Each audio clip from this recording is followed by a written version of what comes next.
Hello everyone, and welcome to SUNUP. I'm Lyndall Stout. Oklahoma's wheat harvest is just about complete, and for an update on how everything went, we're joined by David Marburger, our Extension Small Grain Specialist. And David, why don't we just kind of start with a recap of the 2016 harvest? Yeah, well, the good news is harvest is on the final stretch here, and we're almost to the finish line. Harvest overall this year has gone pretty well. We've had some pretty good weather overall to be able to get the crop off very quickly. However, we have had some rain events in some areas that did slow producers down. We thought it was going to be a little bit earlier harvest than normal, but with the cooler and wetter temperatures that we saw towards the end of grain fill, kind of slowed that down a little bit and put us more on a normal schedule. We had a couple reports come out last week in terms of harvest progress throughout the state. One from the Oklahoma Wheat Commission. They're estimating harvest is about 98 to 99% complete for the state. The USDA has us estimated at about 87% completed. So pretty close in terms of the numbers. For the USDA estimate, the 5-year average to date right now would be about 84%. So we're about average in terms of the state. The only harvesting we really have left to do is actually out in the Panhandle region, and that's well underway right now. And some isolated pockets in parts of southwestern Oklahoma where they had a lot of rains throughout June here that really delayed harvest. But overall, a lot of farmers throughout the state are done with harvest, so that's good. Yeah, very exciting. The SUNUP crew got the chance to get out in different fields the last few weeks, and what we observed is that this was a really terrific crop. What have you observed also in terms of yield and quality, kind of that overall picture? Mm-hmm. So overall, yeah, we've been pretty happy with yields, at least the reports that have come in and we've been hearing. A lot of the yields going around starting around the southwest and going to the northwest, northeast, hearing a lot of yields in the 30s to 50s, and even in the north, higher than that, 40s to the 60s. And you do have the isolated email, phone call, text message that comes in with yields 70 bushel plus, and even some topping the century mark. So we're really excited about those. In terms of our variety trial results, we have all of our locations harvested besides those out in the Panhandle, and that data should be coming in here very soon. And if we look at that data that we have right now, excluding the Panhandle, our variety trials have averaged 60 bushels per acre across all those locations, so we're really happy about that. And the test weight has been pretty good overall. In our variety trials, test weights has averaged 58 pounds per bushel, again across all of those locations. And for producers throughout the state, in terms of test weights have been a lot better, at least compared to last year. There was a lot of talk about Bentley going into this planting season and this harvest, and we've kind of gotten some sneak peek at those numbers. Do you have some information you can reveal? Mm-hmm. So if we look at our data from all of our locations and summarize it, Bentley has actually been the top performing variety, followed by a Westbred variety, WB Grainfield, TAM 204, as well as a couple of other OSU varieties, Gallagher and Iba. And again, that's across all of our locations. And if we break it down in more of a regional type of analysis, that does change a little bit. And we have a couple other varieties that have done really well. Another Westbred variety, 4458, as well as a couple Syngenta varieties, Cy Flint and Cy Monument. But again, overall, I know we're excited, and Dr. Carver's pretty excited that Bentley has been performing very well across a wide area in the state, and right now it's at the top. It's close for those varieties that are at the top, but again, it's been averaging about 60 bushel per acre, so we're excited about that. Okay, meantime, you'll be crunching the numbers for us and posting those variety trial results? Exactly. So right now you can find all of our results from all of our locations, and that's available on the front page of our website, wheat.okstate.edu. Okay, David, thanks a lot. All right, thank you. We'll see you again soon. And for a link to David's website, just go to sunup.okstate.edu.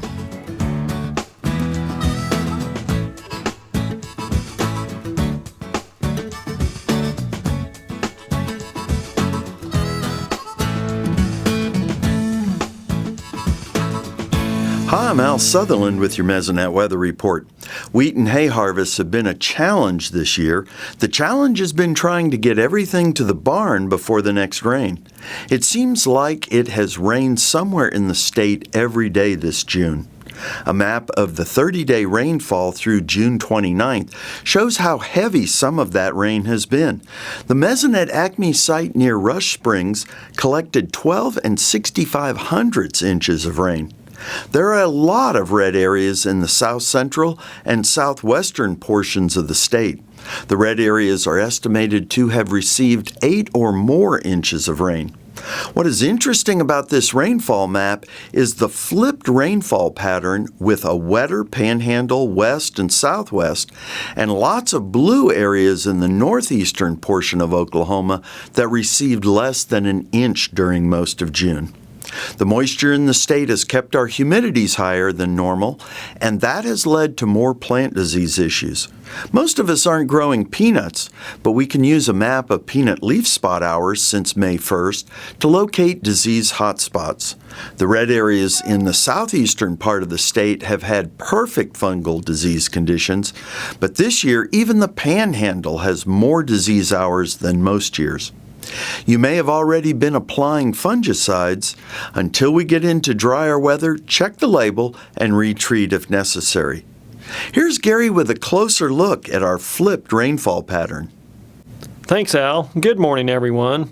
Well, unfortunately, the bad news I've been talking about for the last few weeks has arrived. Drought is back in Oklahoma. Let's get right to the latest U.S. Drought Monitor report and see what we have. As you can see, we still have that large area of yellow D0, which is abnormally dry, not drought itself. But within that area, we do see the tan D1 or moderate drought category. That's the least of the drought categories, but it does signal that possibly we are going into a more intense drought, and that extends from Canadian County up through Pawnee County. Now, we do see those areas looking like they're going to expand, and it's obvious why we're in that situation. If we look at the departure from normal rainfall map from the Mesonet, over the last 2 months, we continue to show deficits from around 2 inches to as much as 8 inches plus across much of northern and southeastern Oklahoma, particularly in LaFleur County down in southeastern Oklahoma. They have the 8+ inches of deficit since April 30th. The latest U.S. monthly drought outlook for July does show that drought to either persist or intensify, not only where it is now, but also to the south and east of Oklahoma. So it does look like the drought is possibly here to stay for the next couple of months, unless we get some good summertime rainfalls. So we managed to keep the rain away to get the wheat harvest in, but unfortunately it left us in a little bit of a bad situation, and now we'll just wait and hope to get some good summer rains and move this drought on out of here in time for fall. That's it for this time. We'll see you next time on the Mesonet Weather Report.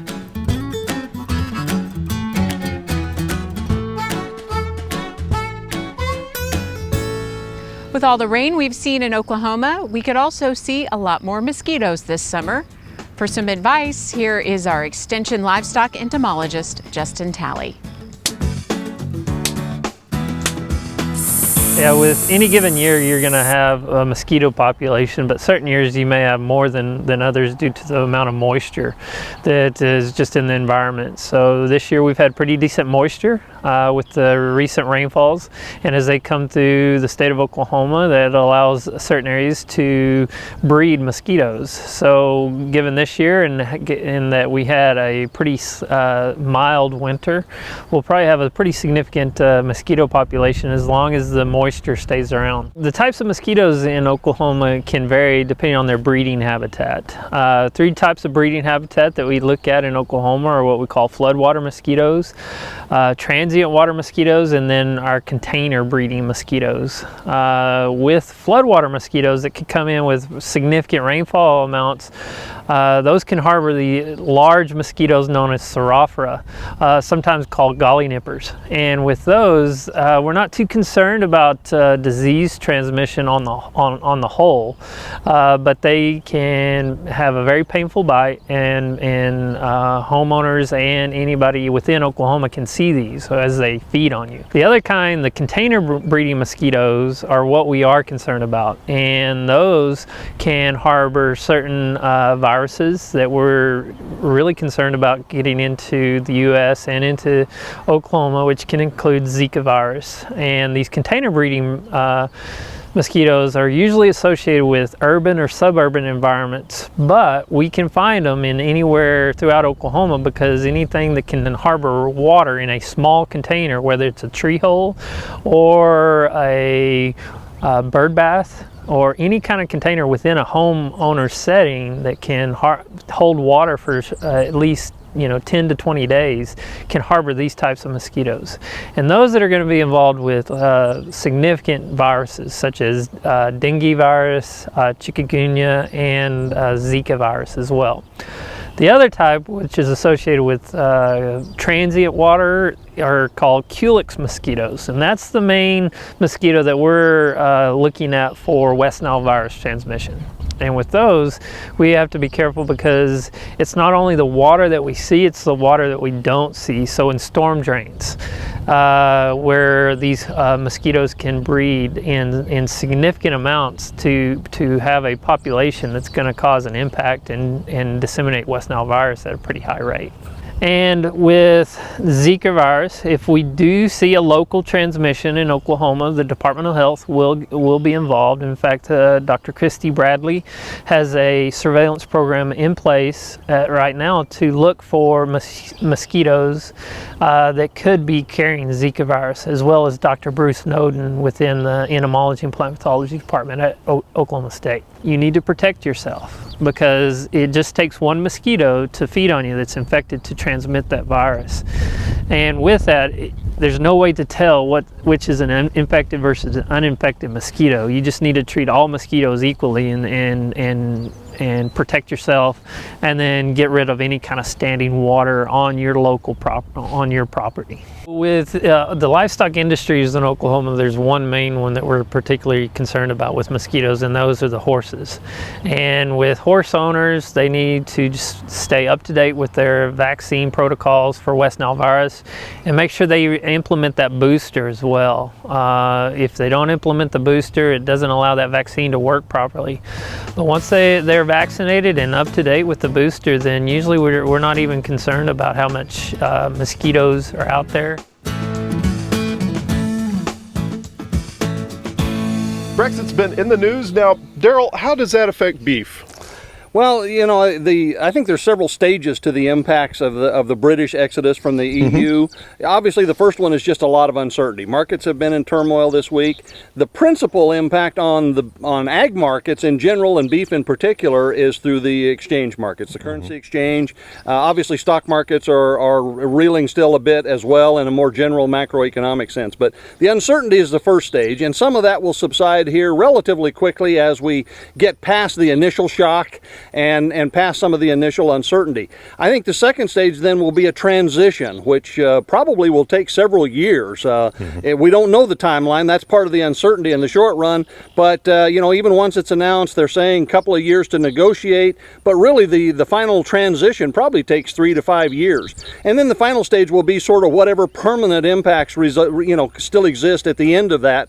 And again, at this point, we really don't know what those are. There probably will be some, although when it's all said and done, the net impacts are probably not really huge, but there will certainly be impacts relative to what we have at this point. Now, a lot of talk about that has been the currency rate with the dollar.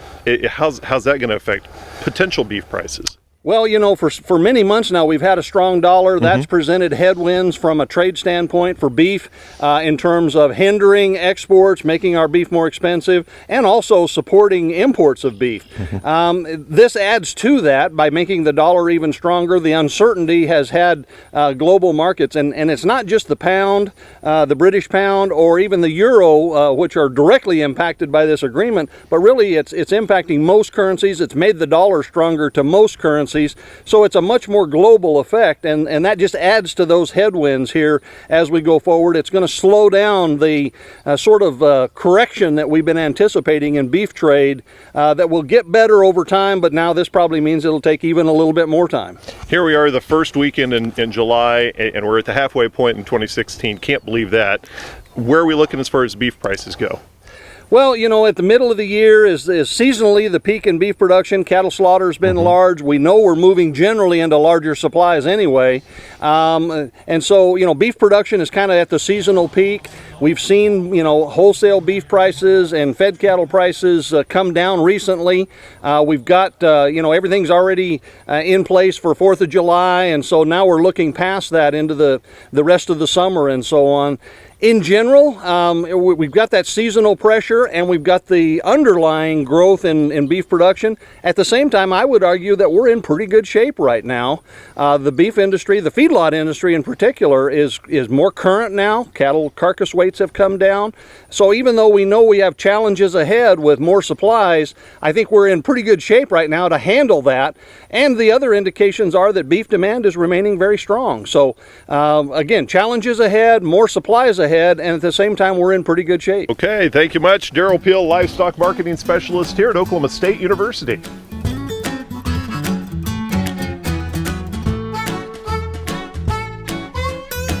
Summertime is an especially busy time for cow-calf producers across the southern plains. Of course, one of the big chores is haying and getting that hay in the bale so that we can feed it next winter. And if we have fall calving herds, we're probably at some point in time already have weaned the calves or soon will wean the calves from the cows. And then we've got to take care of those young calves as well. But one of the chores that I think we sometimes let kind of fall through the cracks in the summertime is making sure that the minerals are out for the cow herd and being consumed at the recommended level so that we get the kind of intake that we expect and those cows need. I think that you really want to take the time to monitor, keep track of how many sacks and how many pounds of mineral you took out to a particular pasture, how many days it took for those cows to consume most of it, how many cows are in that pasture, so that you can calculate whether they're consuming, say, just 2 to 3 ounces per head per day, or much more than that, or much less than that, and so you can make some adjustments. This is especially critical if you're putting out one of the medicated mineral mixes, something that might be recommended by your veterinarian for the prevention of anaplasmosis. And while we're on that subject, we want to remind you that very soon we will be under some new legislation that requires us to work with our veterinarian before we can put out any kind of antibiotic containing feed or mineral. It's called a veterinary feed directive. And if you'll work with your local veterinarian, they can help you work through that situation. You also want to think about where you're putting these mineral stations. I would try to have one out available for each 30 pairs, or say certainly a maximum of 50 pairs per mineral station. You can put them in areas where the cattle are most likely to be loafing around in the summertime, in shade areas, close to water sources, where they're more likely to run into those mineral feeders, utilize them, and get the minerals that we need. If you're getting intakes that are just a little bit too low and you'd like to see if you could boost them up just a little, if it's a loose mineral mix, you might consider mixing in 5 to 10% soybean meal, a flavoring agent to help encourage the cattle to consume it. In some cases, you might have mineral mixes that are too much per day. They're taking in too much mineral, and you can cut it by just adding salt in the same way, increasing the salt content, diluting the amount of mineral that they're consuming, and plus discouraging intake. By doing these things, keeping track of the mineral intake, I think you'll do a better job of getting the proper amount of mineral into the cows all summer long. And if you'd like to learn more about mineral supplementation for beef cattle, I encourage you to go to the SUNUP website. That's sunup.okstate.edu. Look under show links And we'll put a link there to an excellent extension bulletin written by Dr. Lawman here at OSU. It's called Vitamin and Mineral Nutrition for Grazing Cattle. It's E-861, has a lot of information about mineral supplementation that can really be useful to you this summer and in the future. Hey, we look forward to visiting with you again next week on SUNUP's Cow-Calf Corner.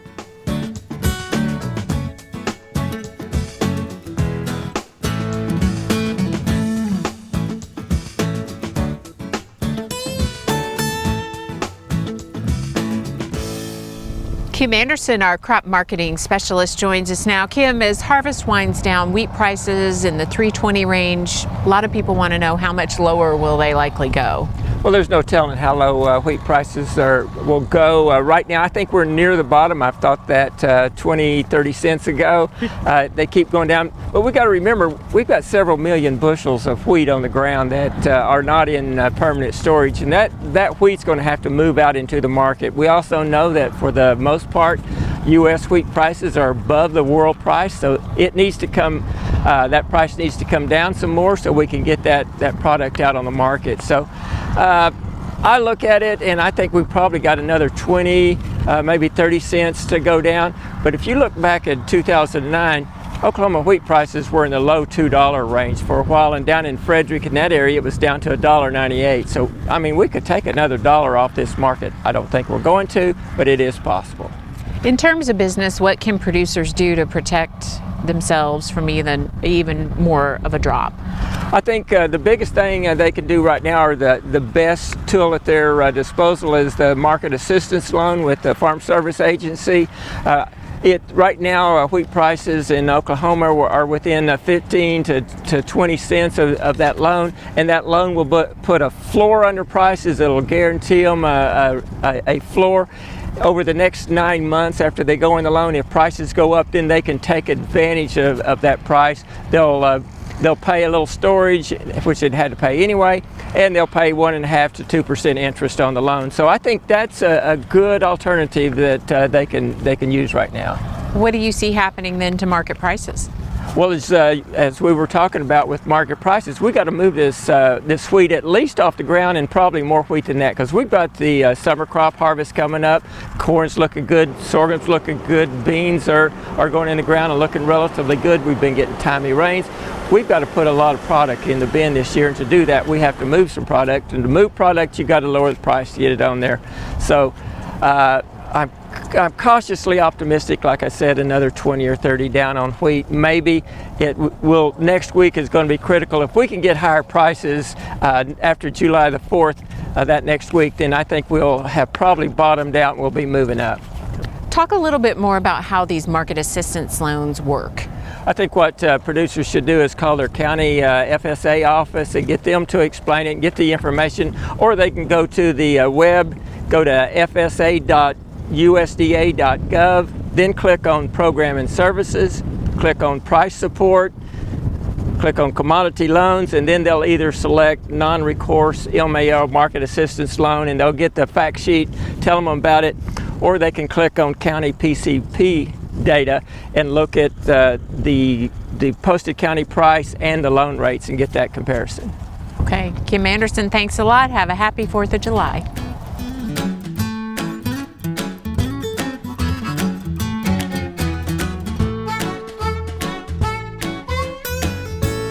We're talking about oil grades today with Nurhan Dunford, our oil and oilseed specialist. And Nurhan, what are some of the considerations for choosing an edible oil for different types of food applications? There are 3 factors that we need to consider. One is health benefits or issues. The second one is the quality. And the third factor is the functionality. As we know, there are a number of different oils and fats available in the market. In terms of source, the energy content of the oil does not change at all. So all oils and fats have the same energy content, 120 calories in 1 tablespoon. So not the source or the type of the oil, but the amount that is consumed is important for the energy intake. In terms of functionality, as we know that the highly unsaturated oils are healthy, but unfortunately they are not chemically stable. So if you're looking for an oil for cooking applications, you might think about that, getting a highly unsaturated fatty acid or oils. For example, fish oil is considered very healthy, but it's not suitable for cooking because when it's exposed to high heat, oxygen or light, it degrades and also produces oxidation products that could be toxic or harmful to health.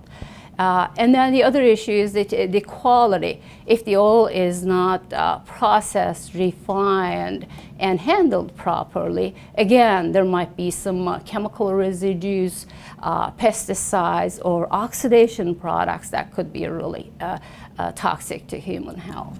We hear a lot about olive oil. I'm personally a fan. I cook with it, like to use it as a dipping sauce sometimes. Why is olive oil in particular something we hear a lot about, and why is it considered healthy? All vegetable oils are made of triglycerides, and triglycerides are composed of fatty acids. Olive oil is rich in oleic acid, which is a fatty acid, and it's a monounsaturated fatty acid. Most of the health benefits, or the cardiovascular protective properties of olive oil is attributed to high oleic acid content. But we have to keep in mind that there are a lot of other oils, vegetable oils, high in oleic acid, but they do not have the same health effects. There are other compounds in olive oil, like antioxidants and plant sterols. They do have also health benefits. So when we look at the health benefits, we have to consider all those, the composition of the diet and the other components in the oil, not just the fatty acid composition. Okay, that explains a lot. Nurhan Dunford, thanks a lot, and we'll see you again soon. Thank you.